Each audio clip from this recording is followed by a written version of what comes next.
There's certain projects that your whole heart is into it. Jake did a great job of saying, at this point, this is how I feel about you. It was so cold that Ryann couldn't move her mouth. That was everyone's favorite part, is just listening to Sarah at the monitor. Those are the ones I really, really want to tell creatively.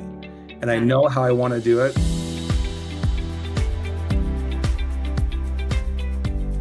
Hi, everyone. Welcome to the Heart of Motion podcast. I'm so excited to welcome director and producer John Lyde to the podcast. How are you doing, John? Fantastic. Thank you for having me. We have been riding this Seeking Persephone wave for the last few months, and I was super eager. I've had the privilege to talk to Jake, Ryan, Toby, Will, Sarah. Everybody go watch those podcasts. They're fantastic. And I definitely wanted to get your perspective on bringing Seeking Persephone to us because I know you played a large part in that. So tell us, first of all, have you had an opportunity to kind of see the comments that are out there and to feel a little bit about how the audience is loving this project? Yes and no, because I've been so busy this summer. And it's interesting you use the word like ride the wave, because I feel from like December to March, we were drowning. Yeah. Uh, it was so basically no one would take the movie or the series. Like it was presented everywhere and we got really low, terrible offers, or basically we were told we don't know what we're gonna do with this. Like, sure, it's okay. And it was strange because like all the people you mentioned who made the film, we all loved it. Like it was a very special project and we all felt a real attachment to it. And then just to have nobody really respond to it, except for like when we did special screenings, theatrical screenings. Um, we had like early last or the end of last year, we got great response from those, and those were all from Sarah's fans. But even like the theater booker, he wouldn't take it. We had to Oh, rent out the theater and show it. And so like come March, like I was pretty down on, I feel like I made the best possible thing I can for the budget and our restrictions, and then not have it be seen. It's pretty depressing. And then to see from March until now, just in a few months span, it go from no one liking it, no one seeing it, to number two on Amazon TV shows, and then Peacock picking it up, Passionflix picking it up, Angel picking it up, and it continues to roll out. And then seeing internationally how quickly and because I always felt there was a market for it because it's the type of show I like. Pride and Prejudice 2005 is one of my favorite. And so I was like, if I can hit that market, make something that they would like, then I think they'll enjoy it. But can we get it to them? yeah. And it's mostly been through fan support, like people who see it, they share it. And it's just so fun to go online and go to my feed on Facebook, and there's all these different things for Seeking Persephone. So that part's been really fun to watch. It go from like feeling that we failed Yeah. to seeing a success where people, in countries all over the world be able to see it and respond in a positive way to it.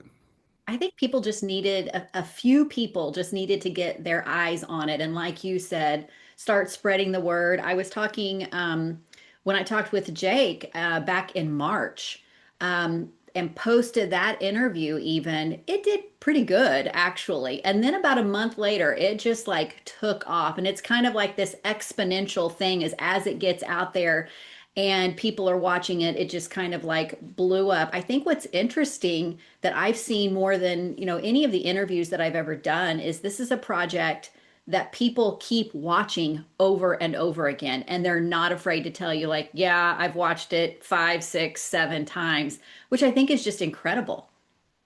It's nice to hear because there's certain films that I'll watch over and over again. And so that's where I think it came down to Sarah wrote an amazing story that connected with a lot of us, and everyone, cast and crew, put their heart and soul into it. And I think that translates to where there's so many nuances and so many things that you may not catch on the first run, but also as you watch it, like it's good comfort. Like it's good comfort to watch, and you can get something new out of it each time. Well, and I think it's like we hear these things like, okay, you've got to have a good slow burn and you've got to have that yearning. And those things are just done so well. in this project. And the audience knows that. They know what they're looking for. And I think that this project has definitely delivered. So that's awesome. Thank you. So tell Speaking, me, go oh, go ahead, ahead. go ahead. How did it even get started? I mean, we know the books are super popular. Sarah's done a fantastic job bringing the Lancaster series, but how did it even take off? It was probably 2012, 2013. I was doing some independent films for the I guess they're her publisher at the time. They owned the book rights, and so I was doing different books as features for this company. And we were doing one project, and I have to back up the footage each night after we film. And as I was waiting for the footage, I started to read Courting Miss Lancaster, which is the second book in the series. And I had read it before, but I made the mistake of starting it like at 10 p.m. and I read it again all through the night. And then I had to be on set the next day. But I wrote down then, I'm like, this is what I want to do next. And Hmm. so back in 2013, I started looking for locations, and that was going to be my next project. We had someone design do a breakdown of the sets to build, and then one of the head guys at that company left, and then the project kind of fell apart. But that was the beginning of it. And like with that one, I basically I took the book and then basically typed by hand reading the book into a screenplay format and then got to meet with Sarah at that time. And when she read it, she goes, "Oh, these are just my words." Like, "Yeah, yes, I didn't want to change anything." Yeah. And then so we knew each other then, and we kind of followed each other. I kept reading her books. She would watch my films, and then I was working on another project like in 2022, I believe, and I read Seeking Persephone, and I said, "Oh, yeah, we should probably just start with this one." And at that time I was doing camera work on another project in England and we were filming at a castle there that was an Airbnb and it just started to spark my mind about okay, if we can rent a castle, then we can try and keep the budget down. And that's where I had thought about doing a Kickstarter. And so I did a lot of research through of successful film Kickstarters and then I brought Sarah and Ryan and Jake in for a meeting. We had it at a restaurant, and I basically said, "Here's my pitch. Here's what I want to do." And that was like I think it was either June or July. And then we started. We did a Kickstarter for it. It was successful, and for 200,000, and that's got us like we basically built sets and filmed a third of the movie. And that was early. All the years are combining now. 2024, I believe, is when we January is when we shot the beginning of it. So it's interesting that you mentioned Kickstarter because I don't know if you've had an opportunity. I know you've been busy. The comments are crazy where people are like, "Where is the GoFundMe?" Like, I will contribute to the GoFundMe for number two. I just think that's fascinating and incredible that people are that committed to seeing number two done after they've seen number one. It was amazing to see the response by Sarah's fans. Yeah, And I because I said if there's an audience, if we can't raise this, funds on Kickstarter, then there's not an audience for it. yeah. But if they really want it, it'll be successful. And I say with like Kickstarter, it was surprising how there was like 75% were very supportive and wonderful, and then the other 25% were so negative and angry. And so that's what I mean, that was one of the hard things was once we were released it to the Kickstarter backers before everyone else, it Yeah. was complaints every day in our inboxes, just nonstop complaints. And Because so of the adaptation. no, nothing about the film. It was the fact that they didn't like the way it was delivered to them, or they wanted something else, or they felt that they should deserve, they should have this. And it was interesting. It wasn't the bigger backers; it was all the Mhm. smaller Oh backers. yeah, yeah, yeah, yeah, I mean, and yeah, part of that too is just like what they're assuming they're getting. And it's like when you're saying you're receiving this, because I think a lot of them they wanted to be able to share it, and I said, but we can't give you a copy to share because then we can't sell it yeah, because it'd already be out there. So yeah. it's just a matter of people's like what we were presenting and what their understanding was. When someone says you'll get a file that you can stream online or that you can watch, Yeah. people take things different ways. So that was the pros and cons of Kickstarter. Like that's why we won't be doing a Kickstarter again. Well, and I now that you've came over to Angel, have they shown any interest in helping like get more of these out? Because I mean, that's a big platform. Um, so Angel, we actually took we'll go way back in time. So when we did the opening, which is basically a third of the movie, we Yeah. shot a third of all the interiors, which is like Adam's room, the book room, Persephone's room, and Harry's room, and then the tavern. That's what we filmed very first. And so at Angel, you can submit a torch, which is like a 10-minute video, Yeah. and we submitted it back in 2024 and it failed. And Okay. it was interesting the feedback. It was because at that time Angel was more very Christian films that came Mhm. out, and because Mhm. it's not a, I mean, it's not a dirty film by any means, but No, it does not a, I wouldn't say it's a Christian film. just family friendly, not so much faith and family friendly. Yes. And so because of that, because there was no faith mentioning in it, there was that negativity to it, or there was basically lots of complaints that we saw. So it failed, and then there was no Angel. And so that's when we went out and did what is it called? We Yeah. funder, Yeah. and then we raised the rest of the funds, went out and shot the film, and then once it came out again, then it was submitted to Angel, and it passed that time. Got it. And by that time, it was broken up into a series instead of a film. And Got no, it. it's there could be something brewing. We'll see. Dot, dot, dot, dot, dot, dot. Dot, dot, Everybody dot. hang on, right? Well, I mean, we plan on moving ahead with Yeah. two and three. Okay. So Courting Miss Lancaster and Romancing Daphne. Those we're planning on moving on with those two at this time.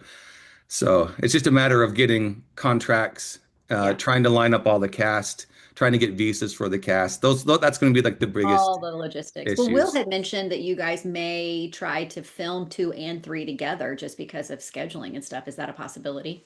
For certain parts because there's a time jump between two and three, Got but it. it's like with Will, we'll probably have to film out his parts together. Anything when there's young Daphne, we'll film those together, and so Got it. it'll just depend. So you bring this idea. What were those early conversations like with Sarah about you've got this great story in a book. We need to adapt it.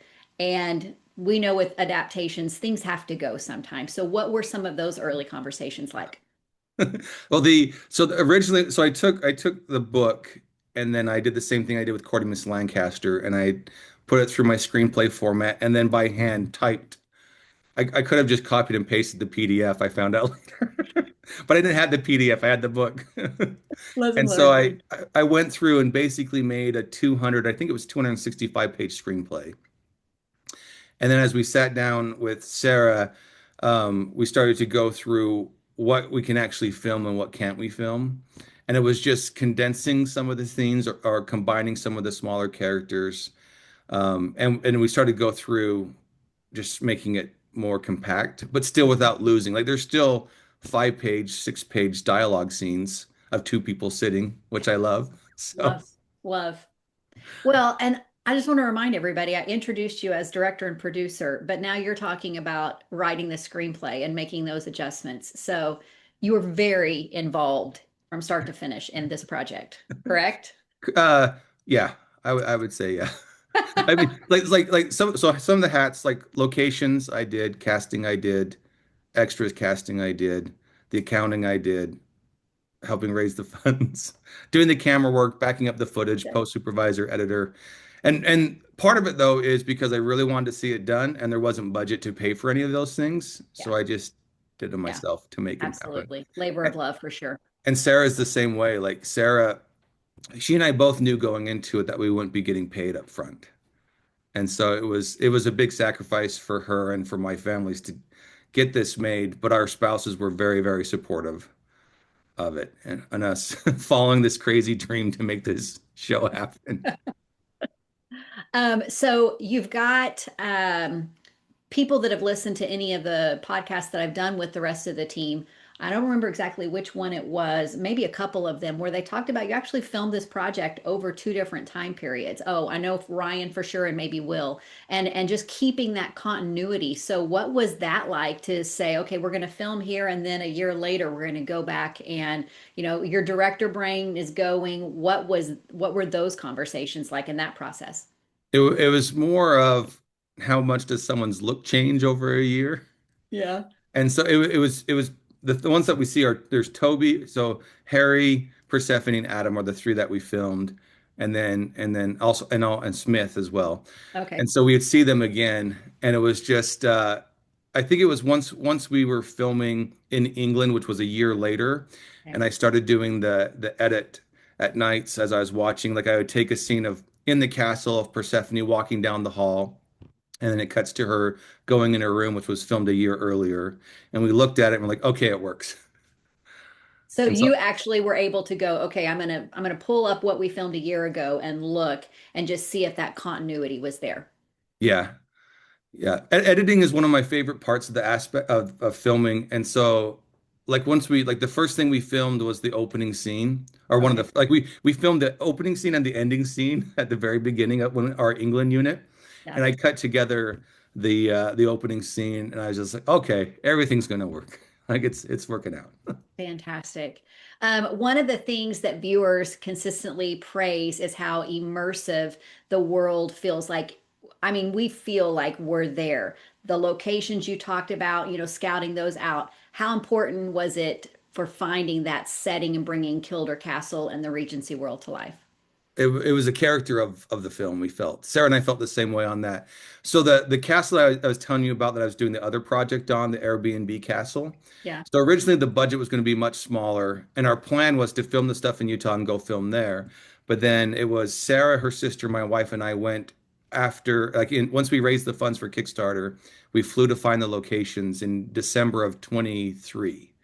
Okay. And as we went to that castle, we realized outside it looked good, but it wasn't the right castle. Okay. And so then we were through the film commission there looking at all these different spots. And there was a photo of which ended up being the Lancaster home that I really wanted to film at. And like we tried calling, we tried emailing, and we couldn't get a hold of them.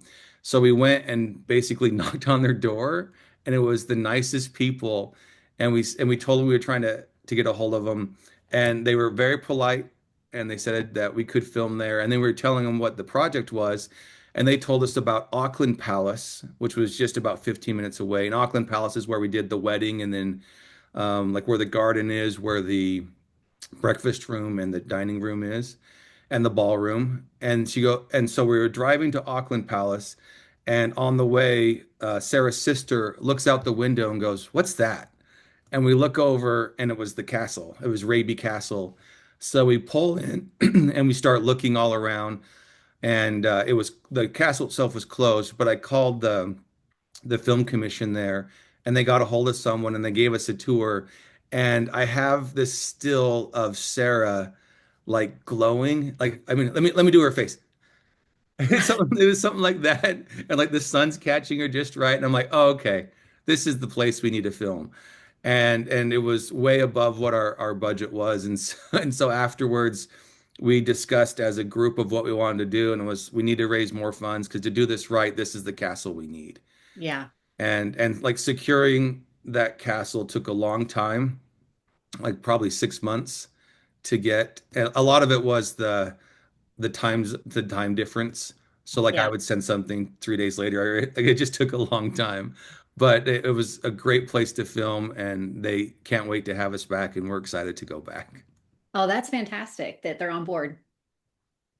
Yeah, I all, haven't all had three all three locations are on board for us to all come three back. locations. Yeah. Check them off, right? That's amazing. I haven't had a chance to talk with the others. I didn't bring this up and I don't know why because there's so much that goes on behind the scenes, the costumes, the hair, and I know that you had just this small team. So, who's the person that's out there finding the costumes and we're bringing the hair and the makeup on like because I know this was a small team.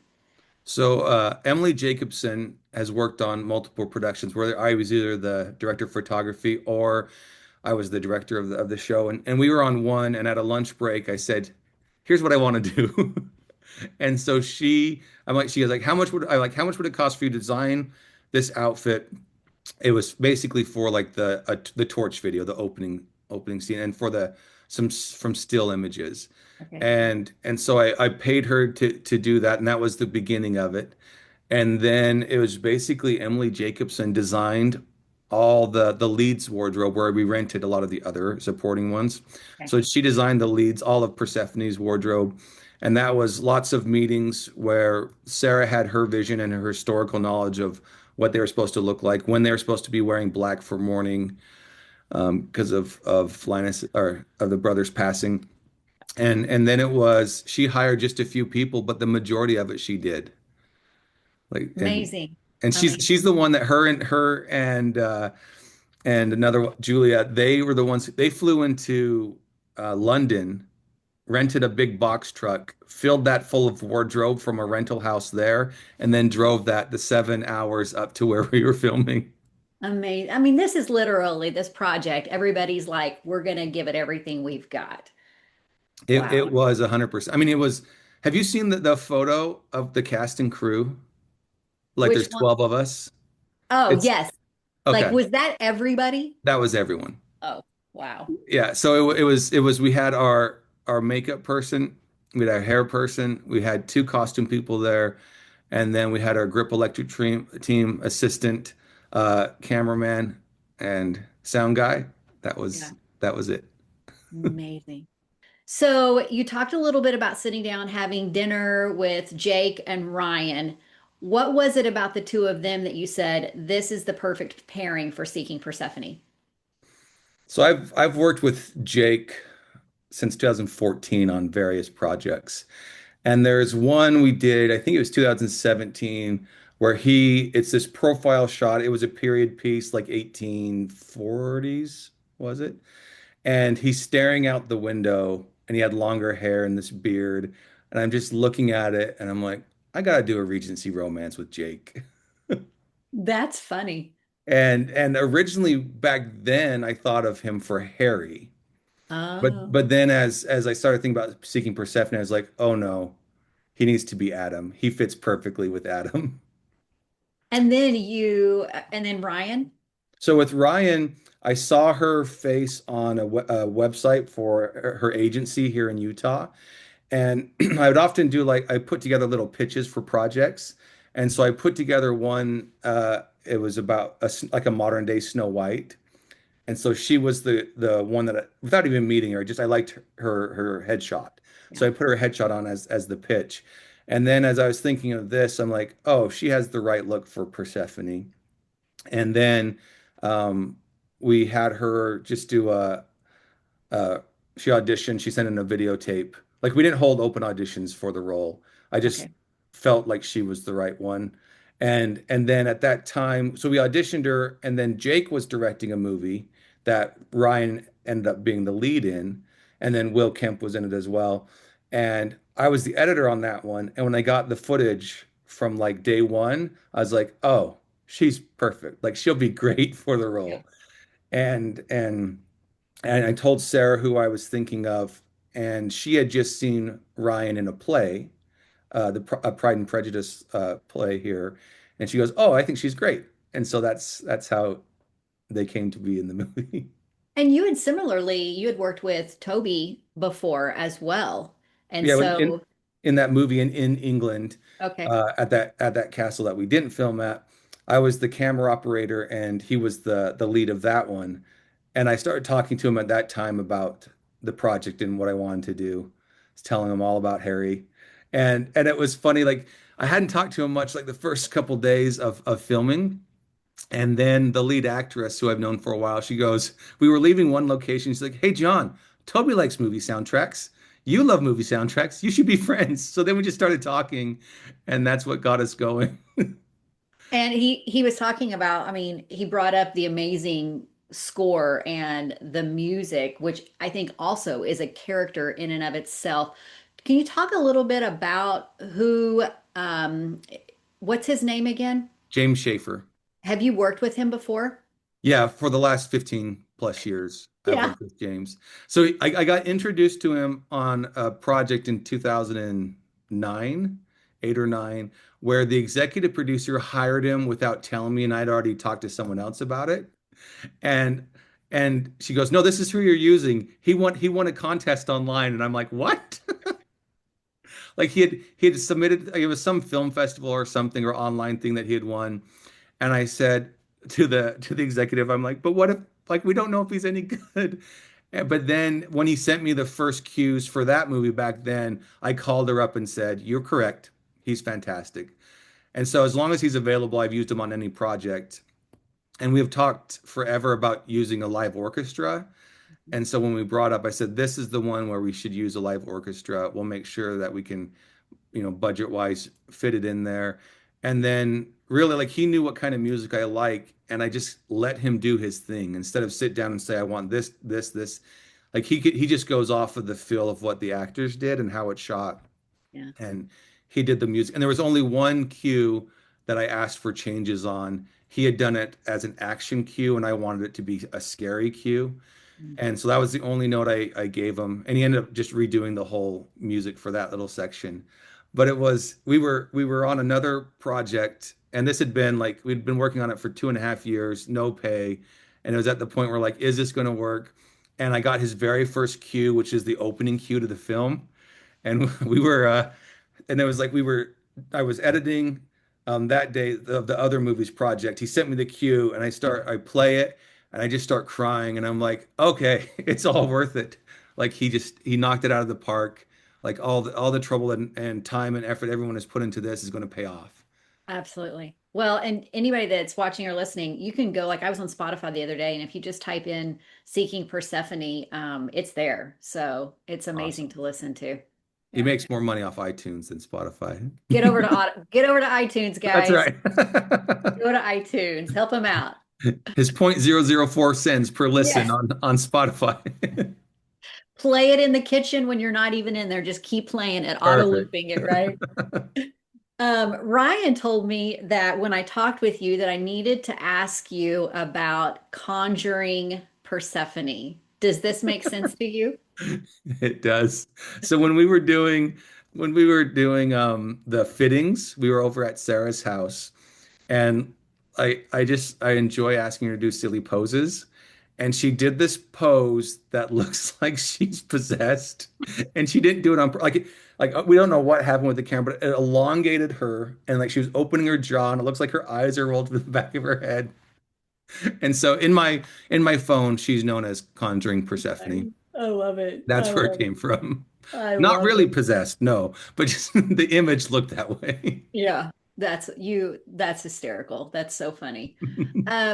When we were talking about Toby and Harry, and did you know going into it, you're like, I'm really going to be future casting here. Like, we're going to put Harry in, we're going to embed these moments, hoping that number two happens. Everything that's in there there's lots of setups for not only two but three and beyond.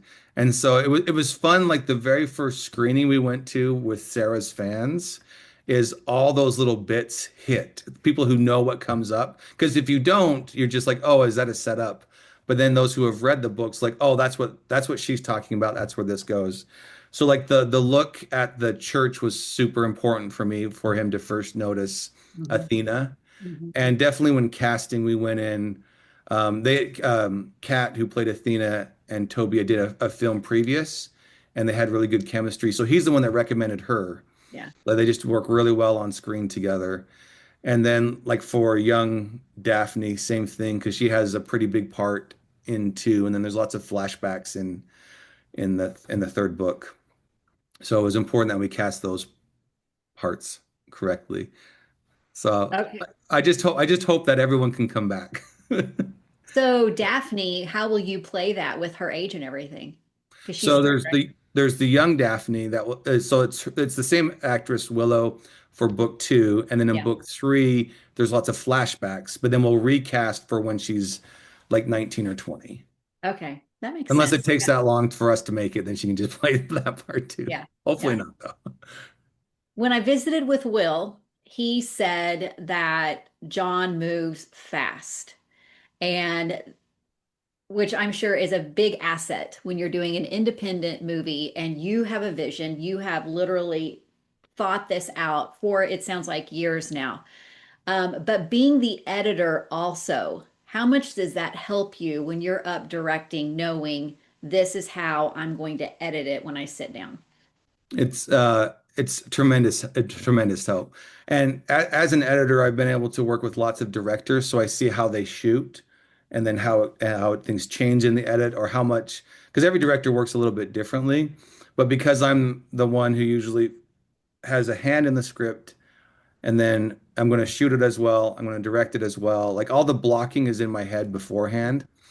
Or even like with this, when I went through with my gaffer, who's the guy in charge of lighting, and then with our props guy, we arrived at Raby Castle, a few days earlier than everyone else.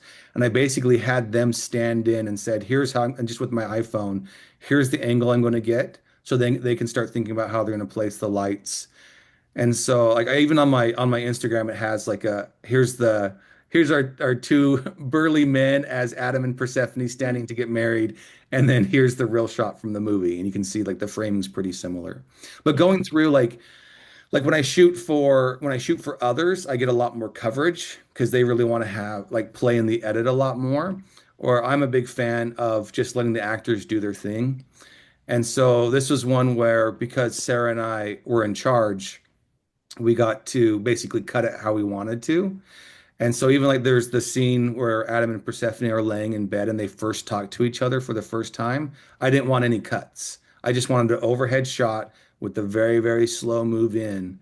And that's what we ended up with. I think it's a 2 to 3 minute shot with no cuts. But I really wanted to show them. You can see them both interacting, both loosening up a little bit, both still having their reservations, but having their first real conversation together, and doing that with no cuts was something that I really wanted to do from the beginning, and then it ended up working. Everybody go watch it again now that he said it. Check it out, right? Was there any scene that after you edited it brought a different emotional weight than when you had it in your mind? Um, there was like like the opening scene that wasn't in the book, we ended up cutting because Okay. it just wasn't working, and I really wanted it to.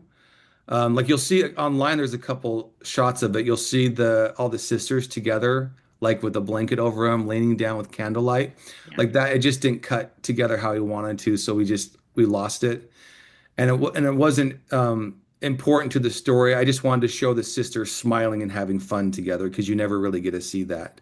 Yeah. And then like the ending, we had to tweak just a little bit too, how it was written. Not much, just a few little tweaks. And sometimes it's just based on how things were shot or performances or different things. But I'd say overall, like once you get the music into it, that's when like because it's the whole thing. I always tell people when they're watching a rough cut, you're looking at an ultrasound of a baby. You're not holding the baby, and how different that is. Oh, yeah. And that's really what it is for me. It's like in my head, like I know what the end result's going to be, but then you're looking at an ultrasound. But then once the color, the sound, and the music are in, then it's like, okay, the magic that was I saw in my head, now everyone else can experience it.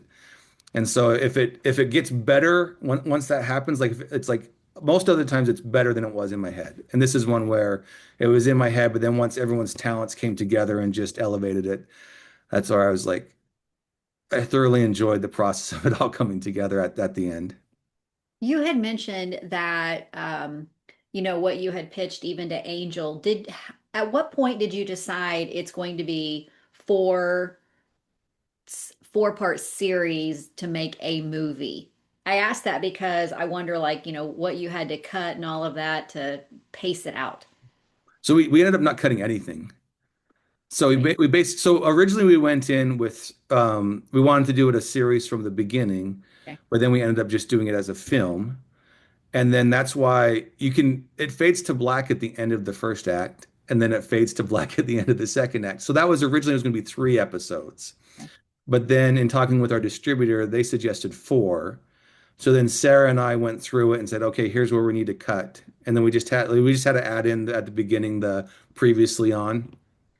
So that's what we added. But like as far as like cutting anything out, we didn't have to cut anything out. Interesting. That's amazing. That's amazing. Okay, so Adam and Persephone's relationship unfolds through very subtle emotional shifts. How did you approach capturing those small changes so that they felt authentic? This has been a hot topic conversation where people are like, I don't even know if they needed to say anything. Like they could have just watched a silent movie and just, I mean, the words are fantastic, but it was so good. It's all to blame on the hand shot from Pride and Prejudice. At least the visuals of it, because that was like such an iconic moment for that film, and that's what inspired it. And Sarah in the screenplay and in her book had all the moments mapped out. And then Jake and Ryan, they went through and mapped out moments as well. Since you film it all out of order, so Jake did a great job of saying, at this point, this is how I feel about you. And then he also had it mapped out too of, I'm not looking at you here. I'm going to look away here. I'll glance at you here. So everything was pre-planned in order for it to have this slow burn of this relationship come about. And then like visual style, there were certain times I wanted to capture it in close-ups, but other times it was just letting the actors play it out and then making sure that we were able to see it. Like if it, like if Adam did something that Persephone didn't see, or did Persephone do something that Adam didn't see, but the audience needed to, like they were very thought out Yeah. moments through the whole process. Once again, it just shows how involved and invested the whole team was to put that much time and effort into we're going to get into the book, we're going to pace it out, we're going to do our homework. And I think we are reaping the benefits of that for sure. And having Sarah there from beginning to end, like from going through and her taking what I did with the script and really tightening it and fine tuning it, and then her there every day. Like she was there through all the casting, she was there through the costumes, through talking about hair, talking about makeup, and then on set, her at the monitor. That was everyone's favorite part is just listening to Sarah at the monitor. Getting excited as Getting it's excited. No, and then like after each day, she would post these videos about the day on Instagram, and it was such a pick me up for the crew because filming is very, very hard and draining yeah. emotionally and physically. And just to hear how excited she was helped us all like want to come back the next day and do even better. And she's done it again for the project that you guys did most recently when you were over in Ireland as well. So, We did one in between those two. We did a Sheriffs of Savage oh yeah, Wells. yeah, yeah, yeah. We did that one, and then most recently with the Road to Ballycastle in Ireland. Amazing. Okay, so the slow burn, the yearning can, everybody's got great intentions, and we've seen plenty of, I mean, there's series out there on networks that people are very familiar with that sometimes you're like, oh, you missed the mark on the slow burn, or, it started dragging. So, what was that like in your conversations about going, okay, we've got to create this slow burn, we've got to create this yearning to where we're going to bring the audience along but they're not going to get bored with it and it's going to be just the right pace. I think it comes down to Sarah's writing again, because I basically shot the book. Like I tried to not change or add anything, and it's more of when I read the book, it was here's the visual I have in my head, and then when we get to the locations, then it's adjusting that to the visual. And it was really like Sarah and I made the movie that we wanted to make without anyone telling us what to do. And then and even as I was cutting it together, no one was telling me, make it faster, make it faster, make it faster, which a lot of times you have to these days because people hit play and then within 2 minutes you lose them streaming and they skip to something else. Mhm. So I understand why people cut fast and have this fast moving. But with this one, I really wanted it to just play slow. Yeah. Like have a beautiful image. Like it's Adam riding a horse for 25 seconds with no music. And it's like other times I think people would have me cut that out. And I'd say, no, I just want it in there because it looks cool. And you get to Yeah. see Adam in that's where Adam is like, he's free. Adam gets to do his thing on his horse. And so it was really just Sarah and I got to make the movie we wanted to make. And then like having Jake with us in post-production as well.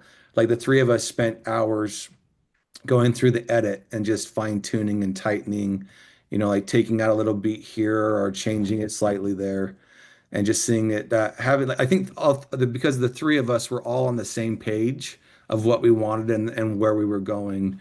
That's why it ended up having that pace and having what we were all trying to accomplish. So good. So good. Are you optimistic that making two and three, you're going to be able to make the movie you want to make? I hope so. I have to get to like, for me, like mentally, I have to get to the past all the obstacles of trying to make it. Yeah. And so, since I'm doing like the business side as well, it's always like, okay, how it's because it's really like I know the movie I wanted to tell because Courtney Miss Lancaster was the one I wanted to do originally because I just find it so hilarious. And then the drama and romancing Daphne, like that's probably my favorite book of the series. So it's just those are the ones I really, really want to tell creatively. And I Got it. know how I want to do it. But then on the flip side, there's the business side. It's like, okay, can we get visas for the actors? Where are we going to film? Like, I'm not too concerned about the funding. I feel good about the funding, but it's more of can we line up all the cast? Because now we have all the people established, but they all have careers and have other things going on, and contracts and various things could prevent them from coming back. And so that's all the things I'm like, what if we lose this person, or what if we can't do it with this person? What do we do? Because we can't really wait, Yeah. another couple of years. Like we just have to move forward. So it's just I don't want to. There's all the things that worked in the first one that I want to work, but it's still like, can we get there? The logistical part of it, All for the sure. logistics, yeah. Yeah. Yeah. Once we get there, once you guys get there, it's going to be magical, I'm sure. I hope so. Yeah. The feedback that you've maybe seen online, the comments, anything that you've heard from the cast, what surprised you most now that people have found Seeking Persephone? I think the reach has been surprising. Like I knew like I wanted to make something that Sarah's fans would enjoy. And because of how much involvement she was there, I think we've reached that. But then to see how many more people have come in and like just the international reach has been fantastic to see.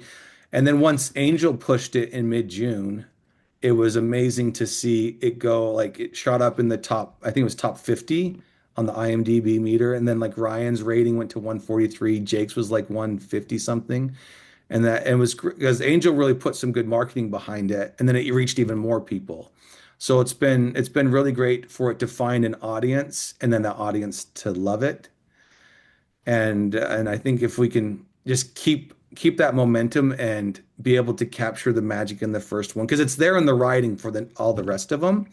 So it's just a matter of being able to get those logistics so we can give people more, because that's the biggest thing. People have been asking for more. Yeah. And the best part is we don't have to write something. We don't have to create something. It's all there. We just have to make what Sarah wrote us and then bring it to life.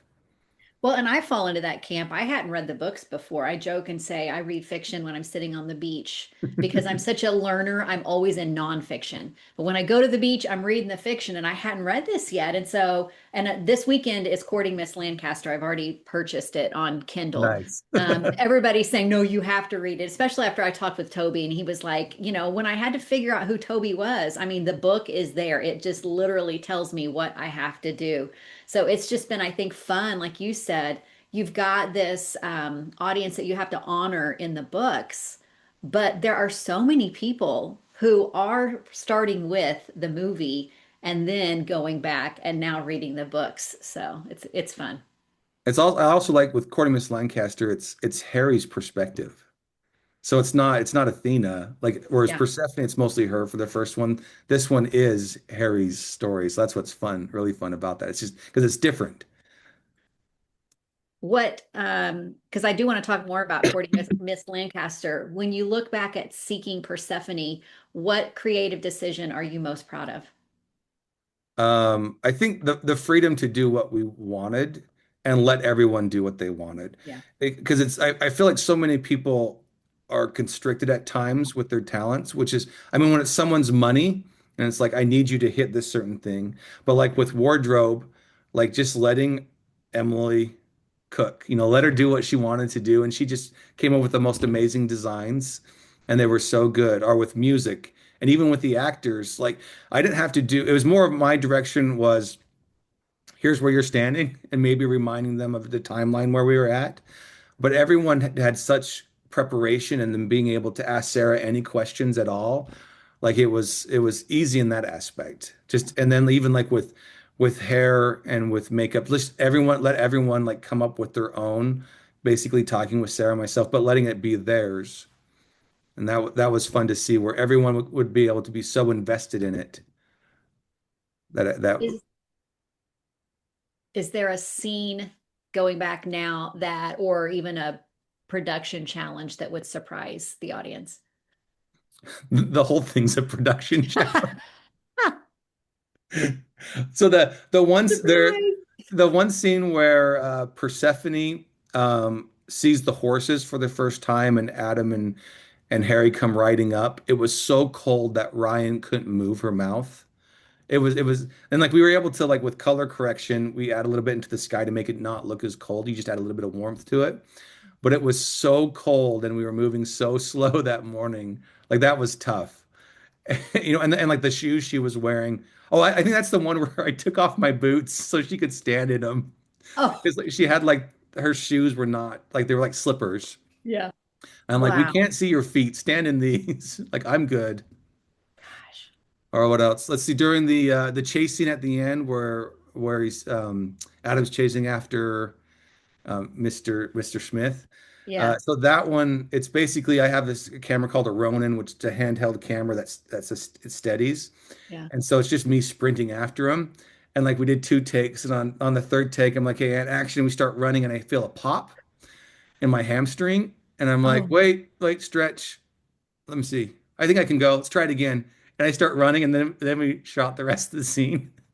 And then like it was like a week later, I was in my hotel room, and I looked in the mirror, and my whole back thigh was a bruise, the entire thing. So I did something to my hamstring, it but just heal naturally it after it, that. it just healed naturally, yeah. Wow. But Amazing. all for the chasing.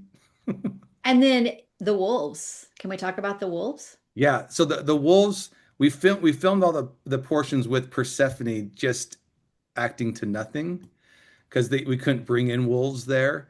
And then I searched all over Canada, all over America, and then in Germany, I found this place where the wolves would snarl.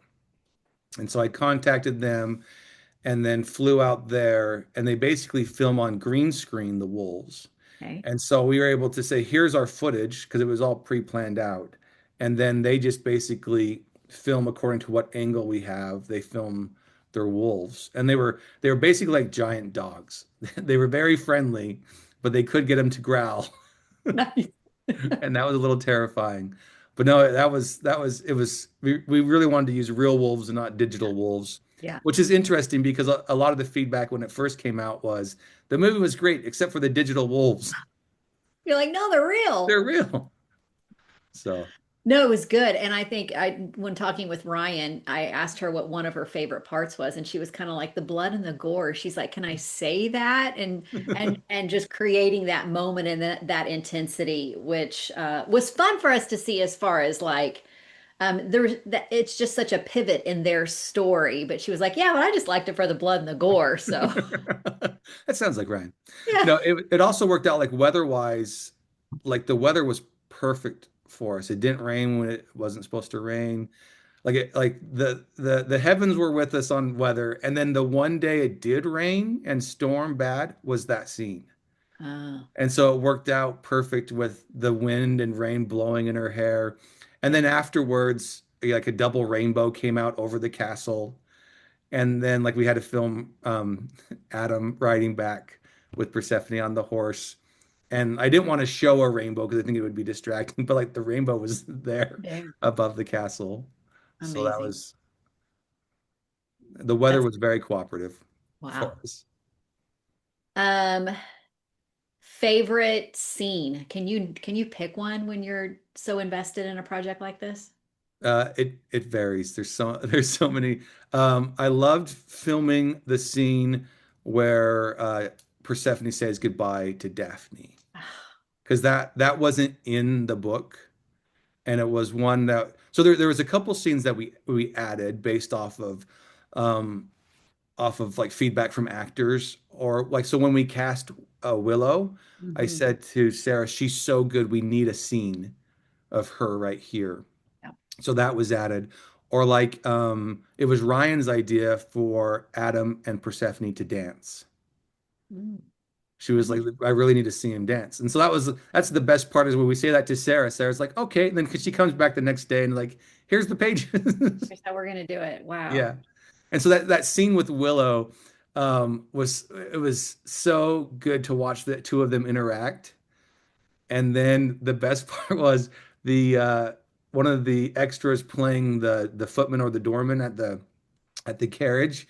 He started tearing up watching because it was so good. Yeah. Because I often don't like to rehearse. I like to make it as raw as possible. I'm like, as long as you know your lines, here's where you want to be. Okay, rolling and then we go. And that was one where it's fun to see it unfold. Because then the actors don't have much time to think about how they're going to deliver. They just know the emotional space that they're in. And so that one, seeing that little interaction between the two, I really enjoyed. And then I'd say another one is the wedding scene. That was once we finished filming and came back home to Utah. That was one of the first ones I cut together. And I remember calling my wife down here. This is where I edit. I'm like, come look at this. And she's like, she was so excited. And she's quite honest. Like on some of my projects, she's like, that's nice, John. You know, but this one, like she got way excited. And a lot of it was just to watch every single character's action. Because I Yeah. tried to make sure that everyone was doing something. So like Will looking for his button, he just added that without telling anybody. And so we kept it in there because it was amazing. And then if you watch Ryann, like all her subtle little expressions, because she doesn't really say much during that scene. Mhm. And that's what my wife like really liked about that scene. She was like, "Oh, there's so much she's doing without saying anything." And then same with like Adam's expressions and then the voice of the vicar. He's another one. So the guy, the actor who played the victor, and then the actor who played, or the housekeeper, and then all the supporting cast were all part of that film that I was the camera operator on earlier. I'm like, they're all from Northern England. They're all so easy. They're all professionally. Let's bring them all back for this. Do it. But that Yeah. the church scene was probably one of my favorites. The Just seeing it church all come scene together. did such a good job of quickly defining who each character was, and it didn't take a whole lot. I mean, I feel like it really established for us as an audience, especially if we hadn't read the books, what each character was about. It was a loaded scene, but it didn't feel loaded, which was amazing. And speaking of shooting fast, that was one that we ended up shooting surprisingly way fast. I Wow. could like everyone was on it. So we basically shot all the close-ups of Adam, Persephone, and the vicar first because they were ready while Okay. all the other cast and crew were getting set.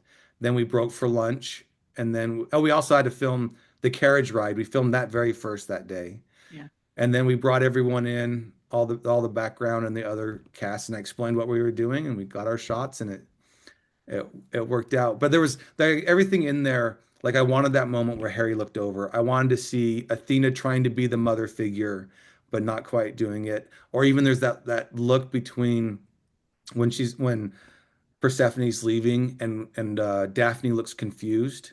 Like these were all like moments that I visually saw that I wanted to include in there. Or like the mom, like the mother, the dowager, how she's very specific about things and just says things how they are. Like it was a very fun scene to see it all come into play. And then, like you said, introduce each character to people who may not know who these characters are. Yeah. Well, and I don't want to let, you mentioned the other moment with that was added with Willow and Ryann. My goodness, every time I watch that scene, I get emotional. And you talked about the scene that you had to cut with the girls. I feel like that one took care of it. Like it let us know how much of a amazing relationship those sisters have. So definitely a win on that moment for sure. So right after that too, the scene where the carriage leaves, and it's just because it's one too where I love the audience like it's like two faces to camera. So Adam is to camera, but Adam can't see her face, but the audience can. So like that one, I want it to be all one shot where you see little Artemis's hand wave out the window. So you just get that little moment. And that was, I'm pretty sure that was my camera assistant's idea. He's like, what if her little hand came out? He always comes up with like little great ideas like that. And but I really wanted to see Ryan and Jake act without cutting, like without cuts on that one too.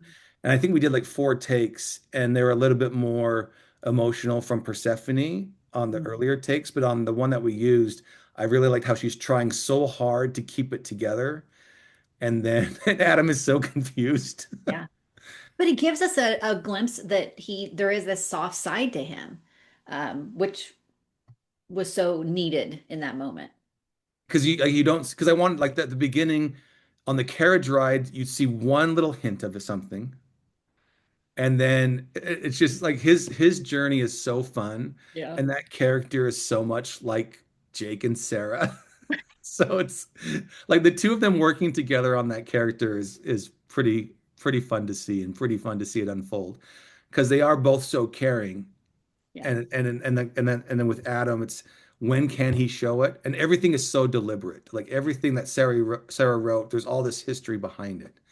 So like a matter of him offering his arm or a matter of the covering the blanket. Like these are all things that were set up in other things in the Eden verse as I call Mhm. it. Yeah. Yeah. So for those that haven't read number two, how much will Adam and Persephone be in that story? They are in it quite a bit.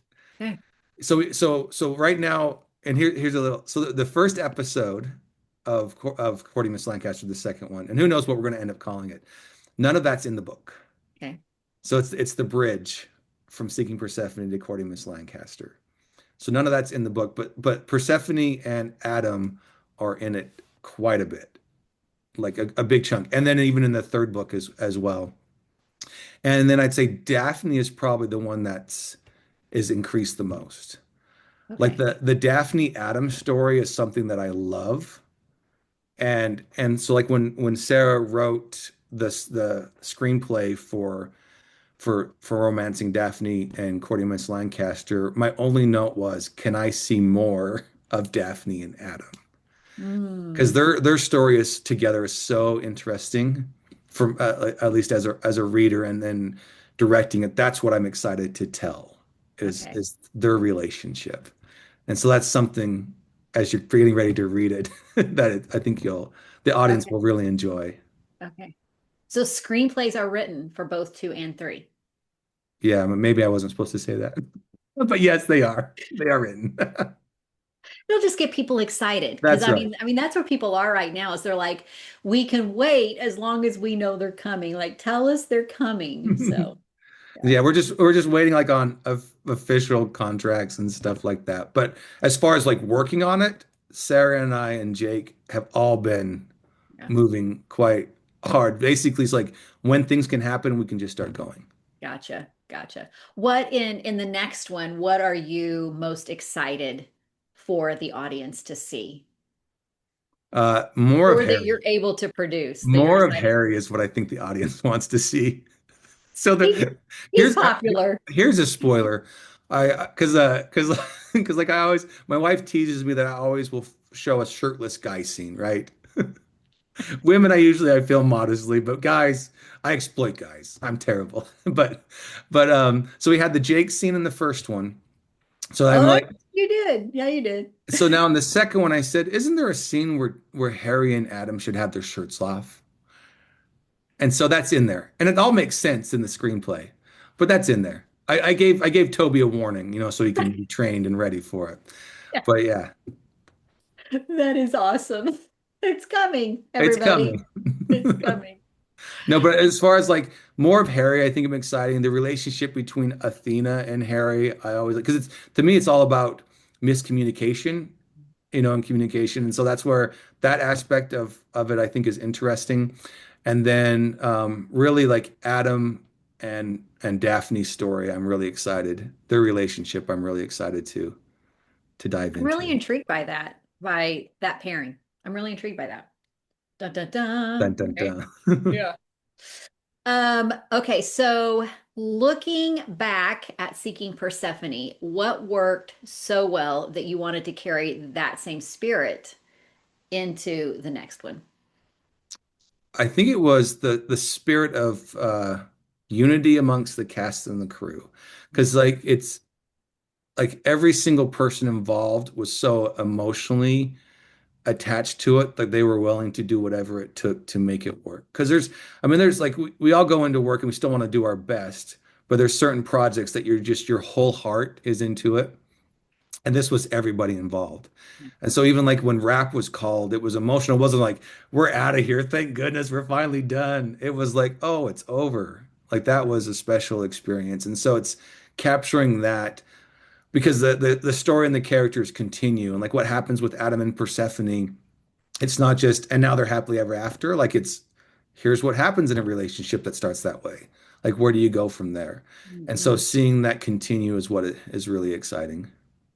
Think that's what's we have felt that unity and that passion from everybody for this project. And I think anytime we as an audience can feel that, we want to get behind it even more. Plus, it gets us excited for what's to come. I mean, and it's fun for us to know you're going to carry on. You know, we watch movies so many times. You go watch a Hallmark, and they get together at the end, and then you're like, now what? And a lot of times the sequels are, but for us to know we kind of get their sequel story along with all of the fun that we fell in love with Harry, makes it really exciting for the next one and the next two, matter of fact. So And that's what, even like as the books continue with Sarah's writing, like I read Courting Miss Lancaster first and it worked completely on its own. And so we're doing the series the same way. You can watch season two on its own and it works, but then you watch season one and then it has all that more meaning for two. And same thing with three. And I think just because of Sarah's writing and the world that she's created, the characters she created, like it makes everyone else's job so much easier. for sure, for sure. Biggest challenge, would you say, is scheduling at this point? Um, Scheduling, well, it's I'd say combination of location, like because we have to find new places now. Because the second one takes place in London, Okay. so it's the Falston. It's like they go to the Falston house in London. So only like the first episode is like the places from season one, Okay. and we have leads. We're probably going to build a bunch, but if we build stuff here in Utah, then we have to get visas for the actors, and that's not easy to do. Yeah. Because more of them are more of them from there. Almost all of them Yeah. are Wow.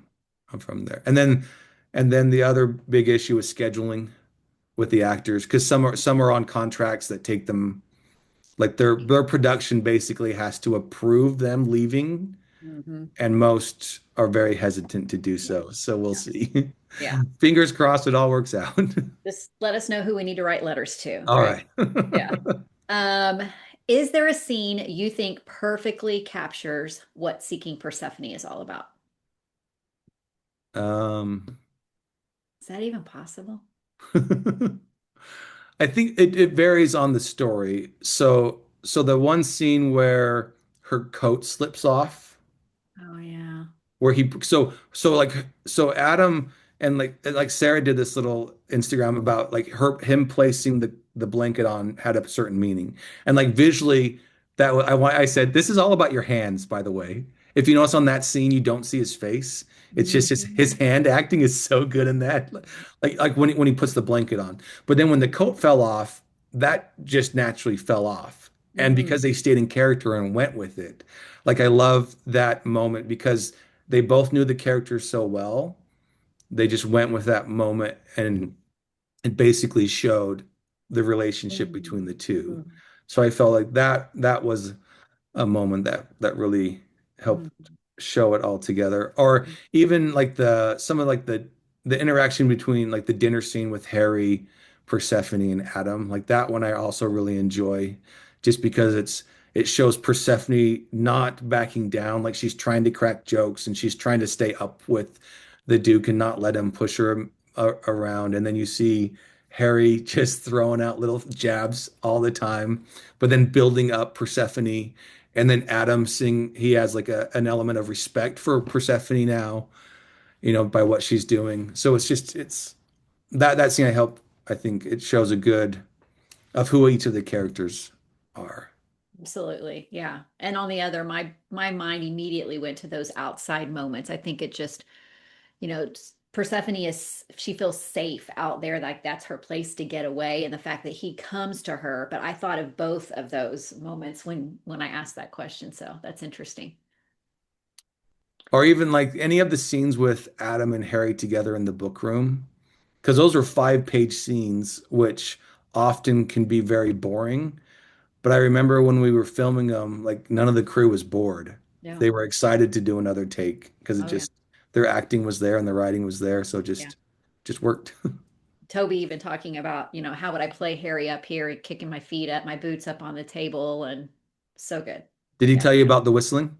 No. Wait, he did. The part where he's going down the hallway whistling. Mhm. Yeah. Yeah. Yeah, how he basically that was in the second in Courting Miss Lancaster, it's mentioned that certain tunes drive Adam crazy. So Yeah. that was Toby's idea. He's like, what if I did this at this point? And I'm like, because I know it irritates him.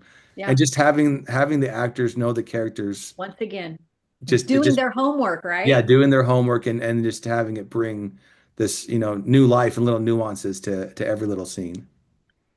So, shifting gears, you have a project. What can you share about the project that happened in Ireland recently? Because there's several people involved in that one as well, right? Can you So share that, any? yeah, of course, Okay. that was one where Jake went on a tour. It's basically a horseback riding tour for a week in Northern Ireland, and he He just went wanted to be on horses more, right? I mean, exactly, yeah. He's a great horseman. So he came back and like showed me the brochure, and he showed me all the photos, and we're like, this is a movie. And so I basically wrote like a 1-page little synopsis. We went to Sarah, and then she added all these ideas, and then she wrote a screenplay for us. It went through a few drafts, and then we found an investor, and Jake and I went out in March to meet with the horse company. And then we went to all these different spots. They look at the owner of the horse bespoke Equestrian Ireland showed us all these amazing places to film. So we went out with it was 6 cast and 6 crew, including myself. And then we went and shot there. I think it was only 7 or 8 days out there, maybe 7. Yeah, and then we went out and shot with 6 people and 6 casts and some horses. that is just crazy that you And pulled that off. So, is that something you're editing right now? it's I edited it together, and then we Sarah, Jake, and I are getting together on Monday, this upcoming Monday, to go through and tighten the edit. And you lock the edit to where you no longer make changes, and then you hand that over to the colorist, the sound designer, and the music. All right. And so that was a fun one to escape and to do. I ended up directing and producing 3 movies this summer, and so I'm a little tired. Yeah. So what else do you have going on that you can share? There was one called Christmas to the Rescue that we filmed in part of May and then part of June. That's about 4 orphans that run away and they find this dog and like in an alley, and then the dog ends up leading them to this mansion, and it's where the dog lives, but the dog's been missing for months. But the owners of the mansion are out of the country or out of town at that time. So the kids basically stay to keep the dog company. It's like a little bit of Home Alone-ish, but it's Yeah. very fun. And like the kids in it are really, really good. And then I did the Road to Ballycastle, which is the Ireland one. And then immediately after that, did one. The working title is Return to Romance on the Ranch. I did one called Romance on the Ranch in 2023. That was the one. That was the one where the Kickstarter was going on while we were filming. And I remember there was one day where we're filming in this orchard, and I get this text: "You've successfully completed Kickstarter for Seeking Persephone." I was like, "Yes!" It's And awesome. so this one, it's like another romance in a small community. There's a ranch is involved, more horses. Love it. If it works, right? Keep the formula going if it That's works. right. And Yeah. then Sarah and I are always brewing up ideas for different projects. Yeah. Like I'll have an idea, I'll make a mock poster, I'll send it over to her, and then she starts working on it. Yeah. She's as bad as I am as far as like multitasking. I always have something going on in the back of the mind. So in the meantime, and then I'm excited because now that I'm done filming these other 3 and the editing's mostly done for them, we get to dive into all those logistics I was telling you about for courting Yeah. Miss Lancaster. Yeah. Because ideally, we'd want to start shooting early next year. Got That's it. when the first locations are available. And so it's can we get everything ready in time, get all those contracts signed, and then we can have an official announcement, which will be Love exciting. it. Love it. So what is is there anything far enough along that you would know like what we would be able to see next of yours? Is there anything far enough along? The Christmas to the Rescue will be coming out this Christmas. Okay. The Road to Bally Castle will probably be done within 2 months, and it's just a matter of who picks it up Yeah. and then where it goes. Here, I'll show you this. Just in Okay. 1 second. This is our magic book, right? Okay. So just so people know, we are working on courting Miss Lancaster. Love it. So like this has helped Sarah, like we go through it and we're making designs for all the different locations. Wow. So Dan Haskell, who's our production designer, who designed and built the first one, he meets with Sarah. But as you can see, like we're not sitting around doing nothing, like No, no. everyone's working um, with the idea that it is going to happen. It's Right. just the when. And so It's just everything that has to go into it and all of the people and all the moving parts. yeah. And then there's so many moving parts. Back to But the exciting. Like business. once I get to that point of okay, here's I can like I'm on the road. I can see the end Yeah. destination. Yeah. Right now we're just trying to get everyone into the car Love it. I love so we it. can go on this road trip. Okay. What is a project that you're really proud of that while we're in the interim waiting for the next John Lyde project to come out that we should go back and watch? Um, One I really enjoyed filming. There's a couple. One's called Love's Portrait. Okay. That ended up on the Hallmark Movies and Mysteries. That one was another one in Ireland. I love filming in Ireland, and that one was a fun one. And then there's another one called Love in Tahiti, Okay. and that one we filmed in French Polynesia. But that was my wife's idea for that one, where she was in Hawaii with her mother, and there was this couple who took people on scuba tours or snorkeling tours, and in their spare time they would search for lost like rings and different things underwater and return them to people if they could find them. So that's what the basis for Love in Tahiti was. Originally, it was called Treasures of the Heart, but then it was changed to Love and Tahiti. But that one's like there's ones that have like a little bit more. I mean, they're very like Hallmarky type films, but there's a little bit more nuance in character because they're not for those channels. You can go a little bit deeper into character.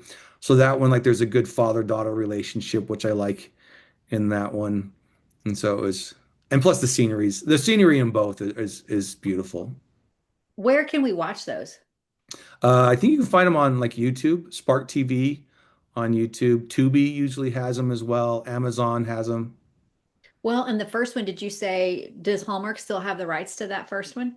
The Um, look. it it was 3 years, and so I think that now it's on Spark TV. I think it's on Okay. several other places. Okay. Yeah, I And love then Portrait. where can people where can people you mentioned international, so I'm curious about that. Where can people watch Seeking Persephone at this point?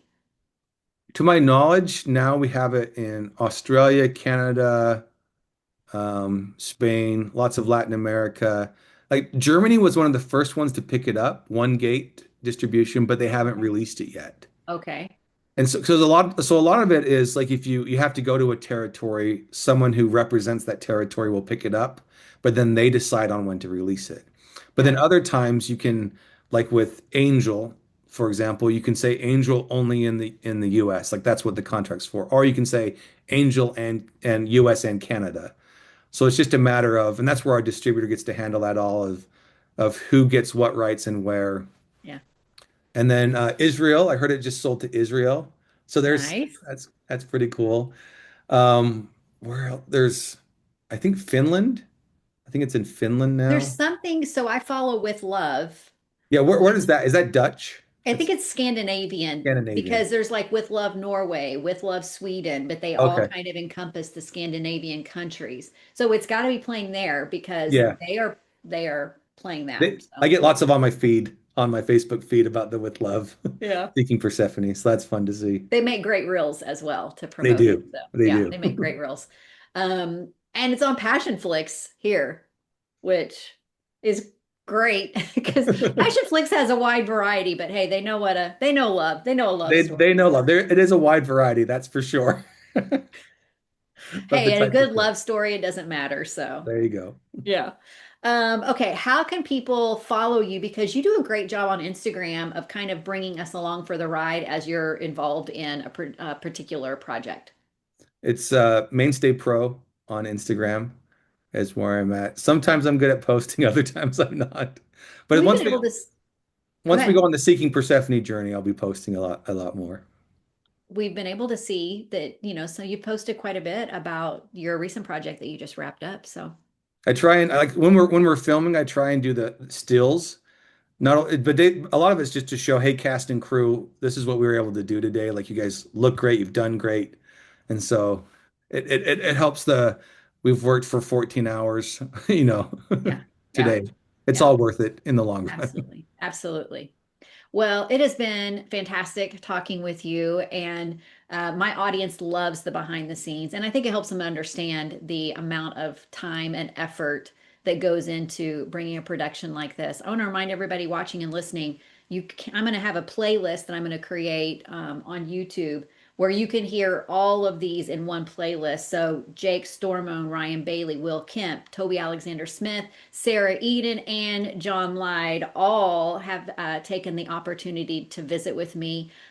Thanks so much. And please spread the thanks to the entire team because it has been fantastic for me to be able to help get that story out and to hear from you guys. And I know that the audience has really appreciated the time that you guys have taken to take us behind the scenes and to hear more about the project. So, No, thank you for sharing. We appreciate it. Any more people we can reach and get them involved in Seeking Persephone, and it's just great. And more readers for Sarah.